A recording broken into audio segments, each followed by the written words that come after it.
Saya Endah Wahyuning Tias, mahasiswa PPG tahap 4 dari Universitas Negeri Yogyakarta, NIM PPG 20121299332, akan melaksanakan uji kinerja pada hari ini, Senin 14 Desember 2020.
Assalamualaikum warahmatullahi wabarakatuh. Waalaikumsalam warahmatullahi wabarakatuh.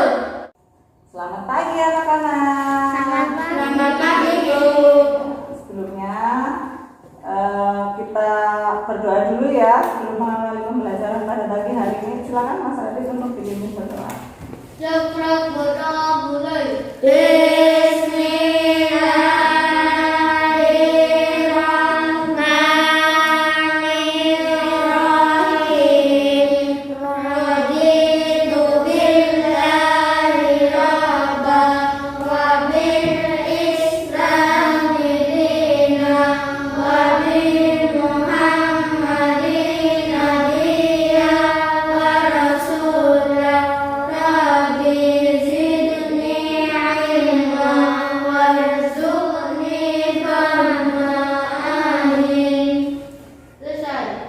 Terima kasih Mas Radit yang sudah memimpin berdoa. Bagaimana kabar kalian? Alhamdulillah semuanya sehat semuanya ya. Hari ini ada yang tidak masuk? Ada. Siapa? Mei. Oh Mbak Mei, kenapa ini tidak masuk? Ada acara. Oh, sedang ada acara keluarga ya, nggak apa-apa. Nah, terus masih semangat hari ini? Biar kita semangat, mari kita menyanyikan lagu Garuda Pancasila.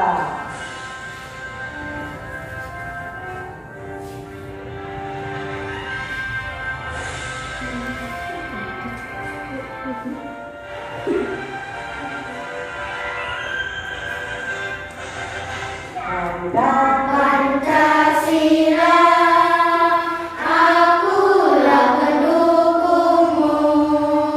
Patriot proklamasi, sedia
Oke. Kalian sudah semangat mempelajari pembelajaran pada pagi hari ini? Semangat ya. Ya, walaupun kita dalam kondisi pandemi seperti ini, kita harus tetap semangat untuk belajar. Nah, tentunya harus selalu mematuhi protokol kesehatan. Apa ya? Kita harus selalu ingat apa ya? 3M. Apa itu 3M? Mencuci tangan, menggunakan masker, Memakai masker. menjaga jarak. Ya, menjaga jarak. Coba kemarin kita sudah belajar tentang apa? Ekosistem dan komponennya. Nah, pada pembelajaran pagi hari ini kita akan belajar tentang ekosistem dan keseimbangan ekosistem. Nah, pada mata pelajarannya yang kita akan pelajari adalah tentang bahasa Indonesia dan IPA. IPA. Nah, tujuan pada pembelajaran pada pagi hari ini adalah yang pertama, peserta didik dapat menuliskan pokok pikiran dari sebuah bacaan non-fiksi dengan benar. Yang kedua, peserta didik mampu mengidentifikasi kosakata baku yang ditemukan setelah membaca materi dengan tepat. Dan yang ketiga, peserta didik dapat menyusun teks non-fiksi sendiri sesuai kemampuan setelah membaca dengan benar. Dan yang keempat, peserta didik mampu menganalisis hubungan antar makhluk hidup melalui pengamatan gambar ekosistem dengan tepat. Dan yang kelima, setelah membaca materi yang disajikan melalui slide PowerPoint, peserta didik dapat memahami perbedaan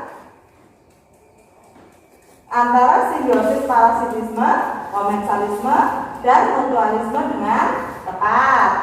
Yang keenam, dengan memahami pengertian hubungan antar makhluk hidup, peserta didik dapat menyebutkan contoh dari simbiosis parasitisme, komensalisme, dan mutualisme dengan benar. Dan yang ketujuh, dengan memahami peran antar makhluk hidup bagi kelangsungan hidup dalam ekosistem, siswa dapat membuat poster jaring-jaring makanan dengan rapi. Jadi menggambarnya apa?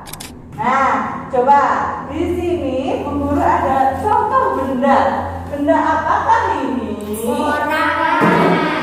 Oh, ada koran. Setelah koran ada Majalah. majalah. Ya. Nah, benda-benda tersebut biasanya kalian lihatnya di mana? Di ruang tamu ada. Terus?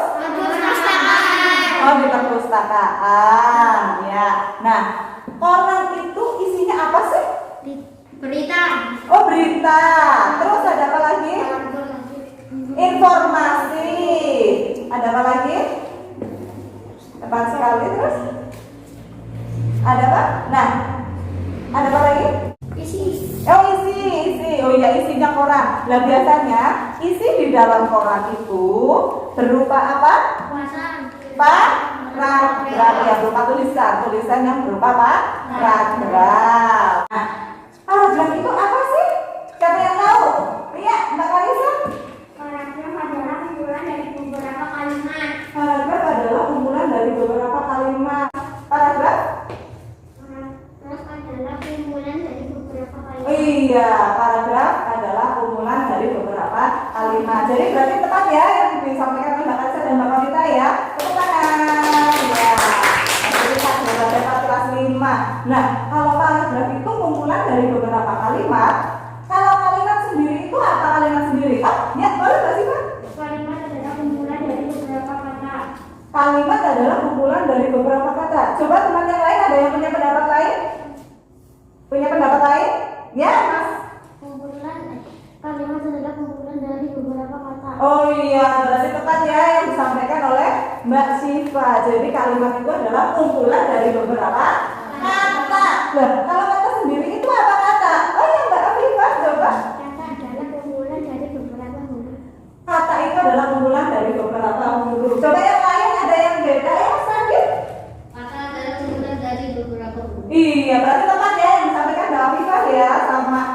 itu adalah kumpulan dari beberapa huruf. Tepuk tangan semuanya buat kalian. Semuanya hebat-hebat pintar-pintar. Nah, dalam satu paragraf biasanya ada yang namanya pokok pikiran. Nah, coba siapa yang tahu pokok pikiran? Ya, Mbak Kalita. Pokok pikiran adalah ide utama dari sebuah paragraf. Pokok pikiran adalah ide utama dari suatu paragraf. Coba ada pendapat yang lain namanya? Ya, Mbak Ina.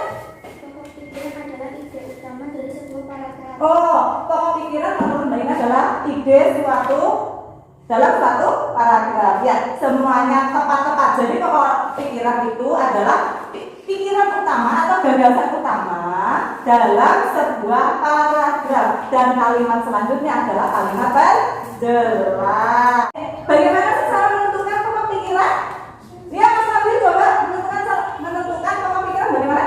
1. Membaca seluruh kalimat dalam paragraf. Oh iya, tepat sekali. Jadi kalau kita mau menentukan pokok pikiran, kita itu harus membaca seluruh kalimat dalam paragraf. Jangan kita belum dibaca, terus tahu-tahu bisa menentukan. Itu tidak bisa, kita harus membaca keseluruhannya. Coba sekarang yang kedua, coba cara yang lain. Ya, boleh Mas Desra. Menandai kalimat awal, akhir, atau kalimat awal dan kalimat akhir paragraf. Iya, boleh juga dengan cara menandai kalimat awal, akhir, atau awal dan di akhir. Karena biasanya ide pokok atau pokok pikiran itu biasa berada di awal, atau di akhir, atau di awal dan di akhir. Coba cara menentukan pokok pikiran yang ketiga, ada cara apa lagi? Mas Fadil? Menandai pikiran pokok yang terdapat di awal, akhir, atau kalimat awal dan akhir pada paragraf. Iya, tepat sekali. Jadi sama ya, menandai pokok yang terdapat di awal, akhir, atau di awal dan di akhir. Coba ada cara lain tidak dalam menentukan ide pokoknya, Mas Nabil? Carilah pokok bahasan yang menonjol dan menjadi inti dalam teks yang dibaca. Iya, jadi mencari pembahasan yang menonjol dan menjadi inti dalam teks yang dibaca. Sampai di sini paham? Nah, ada yang mau ditanyakan tentang menentukan ide pokok? Tidak. Oke, semuanya hebat kelas 5. Ya, biasanya dalam paragraf itu kita biasa menemukan tentang kata baku, ya kan? Ya, apa sih itu kata baku? Coba siapa yang tahu tentang kata baku? Ya, Mbak Kalisa, kata baku itu apa ya? Kata baku adalah kata yang pemakaiannya sudah sesuai dengan kaidah atau pedoman bahasa Indonesia yang telah ditentukan ada dalam Kamus Besar Bahasa Indonesia. Iya, tepat sekali. Jadi kata baku itu adalah yang sesuai dengan EYD atau sesuai dengan Kamus Besar Bahasa Indonesia. Nah, kata baku ini biasanya adalah kata yang resmi digunakan dalam bahasa Indonesia. Nah, kalau kata tidak, nah ada kata baku berarti ada kata tidak baku. Apa itu kata tidak baku? Ya, Mas Desra. Baku adalah kata yang tidak sesuai dengan pedoman atau kaidah bahasa yang ditentukan. Biasanya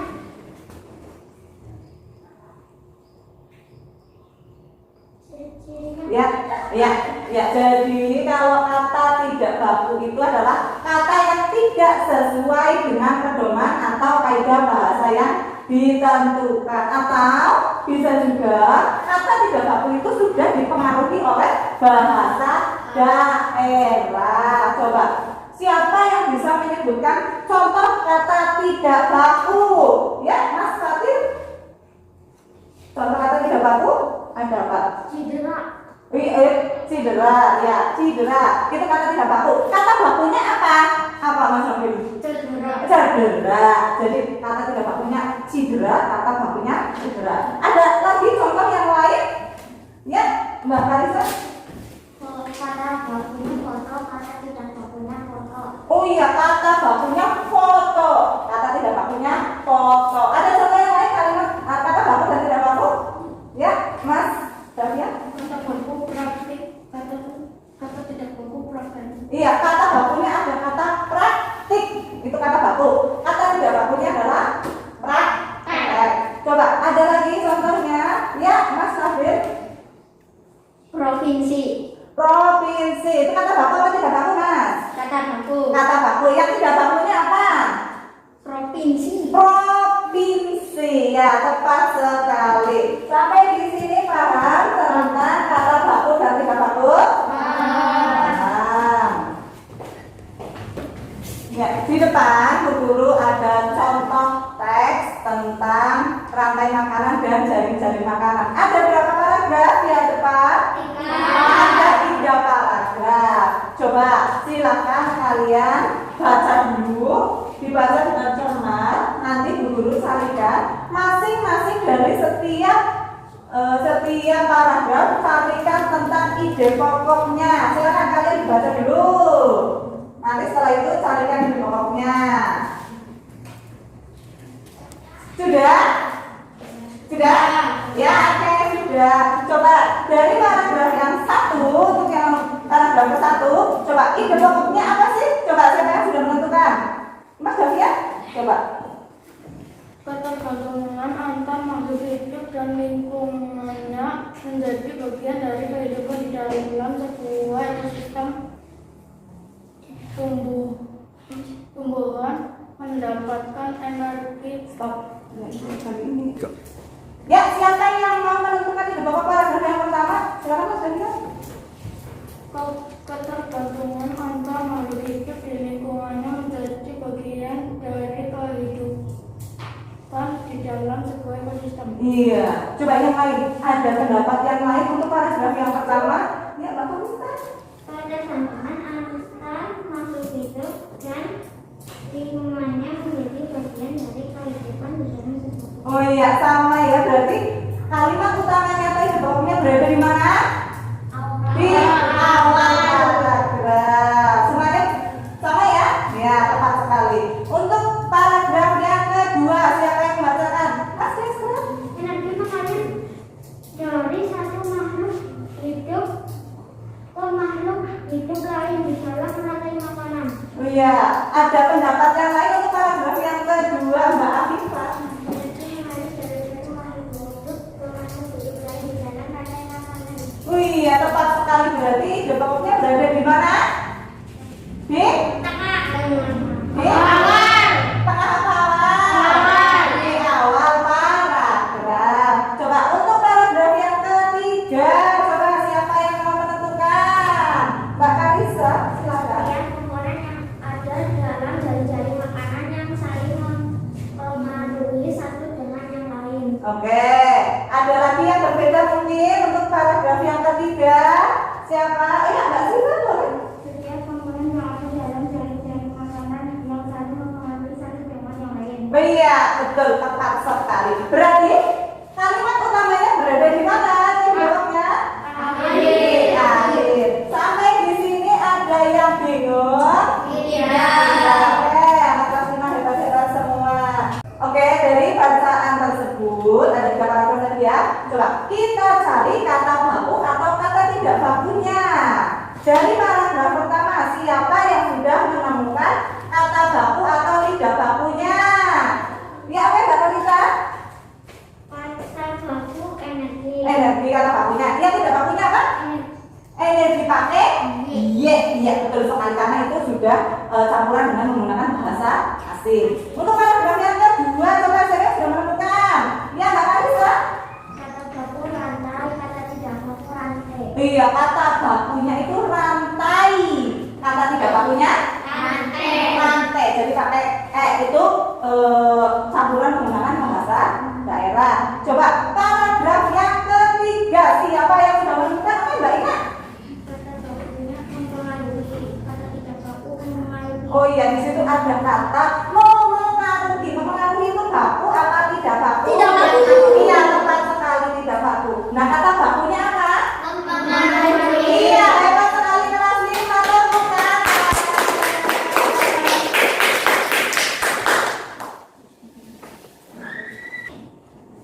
Ya, tadi kalian sudah membaca tentang rantai makanan. Coba, apa sih pengertian rantai makanan itu?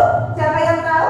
Ya, Mbak Karisa? Rantai makanan adalah peristiwa makan dan dimakannya makhluk hidup. Oh iya, ada yang lain pendapatnya? Mungkin rantai makanan, Mas Mbak Karisa? Rantai makanan adalah peristiwa makanan proses makan dan dimakannya makhluk hidup. Ya, tepat sekali. Nah, contohnya ada apa ya? Proses makan dan dimakan. Contohnya apa? Ada peristiwa apa? Siapa yang bisa menceritakan? Ya, Mas Fatih boleh. Rumput dimakan belalang, belalang dimakan rata, rata dimakan ular, ular mati kena bakteri menjadi pengurai, pengurai menyuburkan tanaman. Iya, tepat sekali. Jadi di sini ada rumput. Rumput itu dimakan belalang. Belalang itu dimakan atapnya terus dimakan ular mati. Iya, oleh pengurai, terus pengurainya menyuburkan tanaman. Jadi membuat rantai makanan muter. Nah, terus ada rantai makanan, terus jadi juga kalian sudah membaca tentang jaring makanan. Coba, apa sih itu jaring makanan? Siapa yang tahu jaring makanan? Jaring makanan itu apa? Ya, Mas Fatir? Jaring makanan merupakan gabungan dari berbagai rantai makanan yang berhubung, digabung dan saling berkaitan dalam ekosistem dalam jumlah yang lebih besar. Ya, tadi ada bacaan tentang rantai makanan. Nah, terus ada juga bacaan tentang jaring makanan. Jaring makanan itu apa sih? Iya, Mbak Karisa. Jaring makanan merupakan gabungan dari berbagai rantai makanan. Iya, tepat sekali. Jadi kalau jaring makanan itu adalah gabungan dari beberapa rantai makanan. Coba, contohnya apa? Kita misalkan ada tumbuhan, ada rumput, ada tikus, belalang, ular, ada ular, katak, ayam, dan ada elang. Siapa yang bisa membuat rantai makanan dari tumbuhan tersebut? Siapa yang mau? Ya, boleh Mas Nabil. Rumput dimakan tikus, Ya. tikus dimakan ular, ular dimakan elang. Iya, tepat sekali. Ada yang lain dari jari-jari makanan tersebut? Ya, Mbak Wanita. Tadi makan tikus, tikus makan ular, ular makan elang. Iya, Bro. Ada yang lain? Ada yang lain? Contoh yang lain? Ulatnya? Ya, Mbak Kalisa. Rumput dimakan ular, ular dimakan ayam, ayam dimakan elang. Iya. Iya, tepat sekali. Jadi rumput dimakan oleh ular, ular dimakan oleh ayam, ayam dimakan oleh berulang, elangnya mati menjadi pengurai. Sampai di sini ada yang bingung? Ada yang mau bertanya? Masih semangat dalam belajar? Kalau masih, kita biar tambah semangat melakukan tepuk semangat. Tepuk semangat.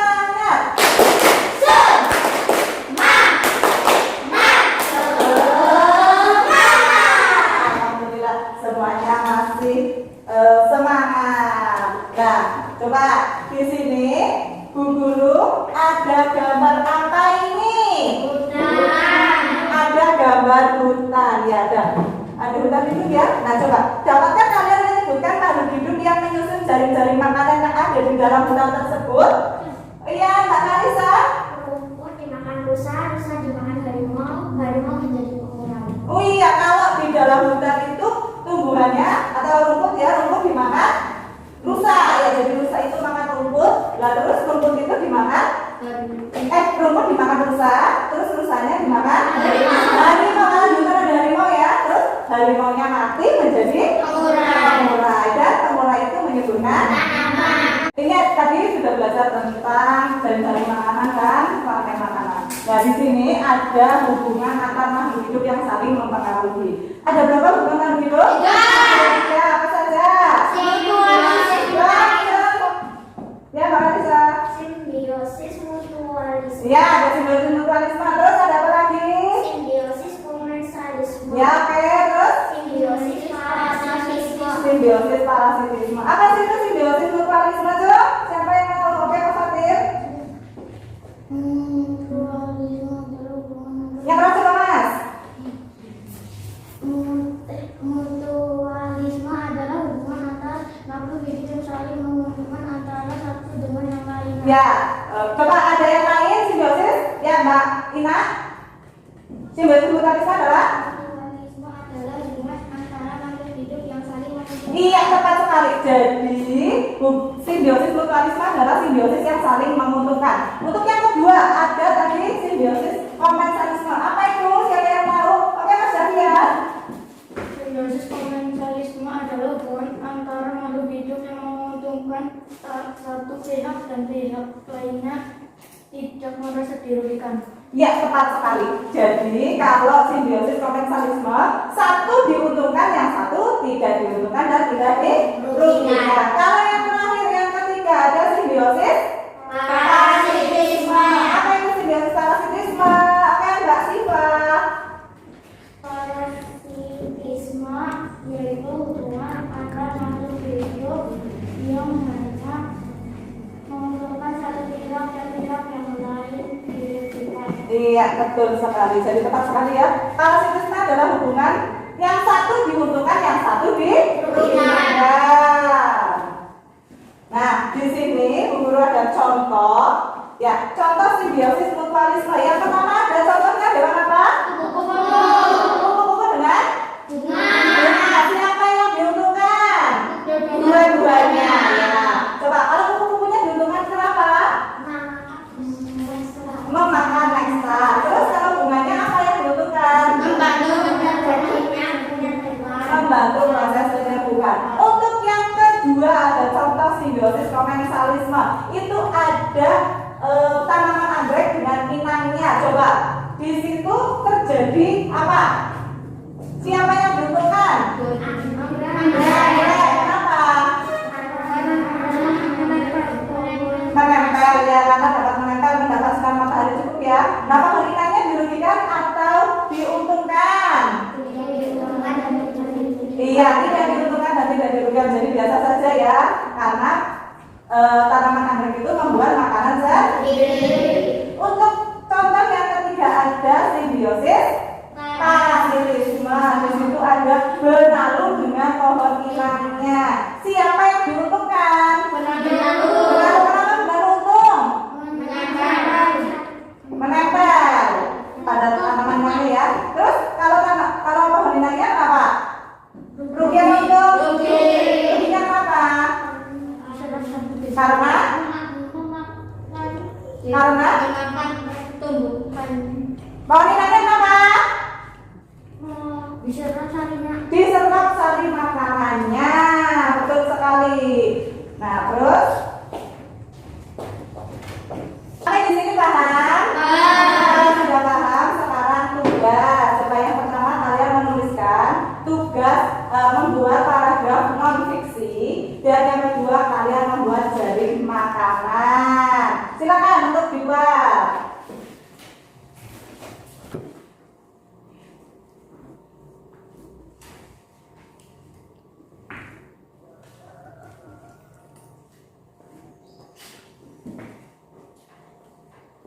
Oke, sudah selesai? Sudah. Oke, siapa yang mau maju pertama, Cung? Oke, Mbak Larissa silakan untuk dibacakan tentang non fiksinya. Ekosistem yang ada di dunia dibagi menjadi dua, yaitu ekosistem alami dan ekosistem buatan. Ekosistem alami terdiri atas ekosistem air dan ekosistem darat. Ekosistem air terdiri atas ekosistem air tawar dan ekosistem air asin. Ekosistem darat terdiri atas ekosistem hutan, padang rumput, padang pasir, tundra, dan taiga. Ekosistem buatan merupakan ekosistem yang diciptakan manusia untuk memenuhi kebutuhan manusia. Sawah dan bendungan merupakan dua contoh ekosistem buatan. Di dalam setiap ekosistem sudah pasti di dalamnya juga ada rantai makanan. Rantai makanan adalah sebuah peristiwa makan dan dimakan antara makhluk hidup dengan urutan tertentu yang terjadi di dalam sebuah ekosistem. Ya, bagus sekali. Paragraf yang sudah dibuat oleh Mbak Larissa, silakan kembali ke tempat. Ya, siapa yang mau menceritakan poster rantai makanannya, Jo? Oke, Mas Destra, silakan.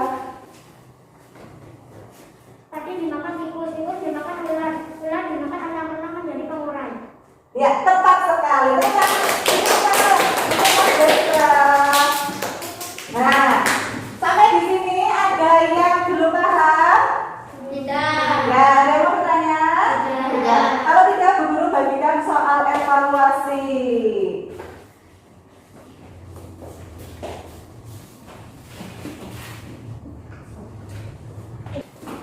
Ya, dari hasil evaluasi kalian sangat luar biasa. Semuanya hampir nilainya 80, 90, dan 100. Tepuk tangan untuk dari pagi sampai tadi, coba kesimpulan apa sih yang dapat kita pelajari pada pagi hari ini? Iya betul, menentukan pola pikiran pada bacaan. Terus ada apa lagi? Ya, mencari kata baku dan kata tidak baku. Terus ada apa lagi?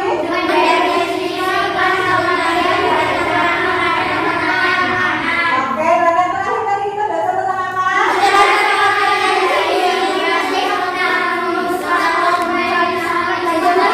Ya, kita sudah belajar tentang simbiosis, mutualisme, komensalisme, dan parasitisme.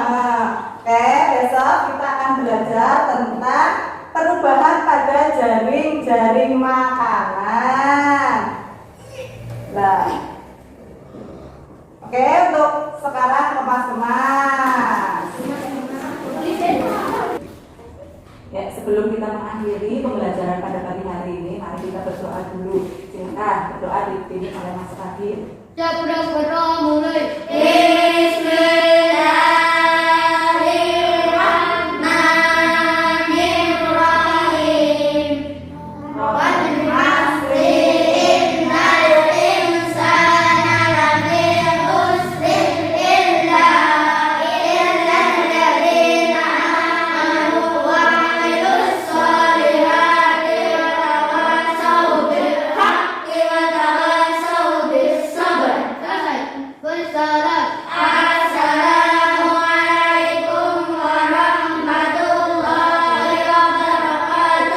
Waalaikumsalam warahmatullahi wabarakatuh. Walaupun nanti kalian pulang rumah, kalian harus tetap mematuhi protokol kesehatan. Ingat ya? Apa?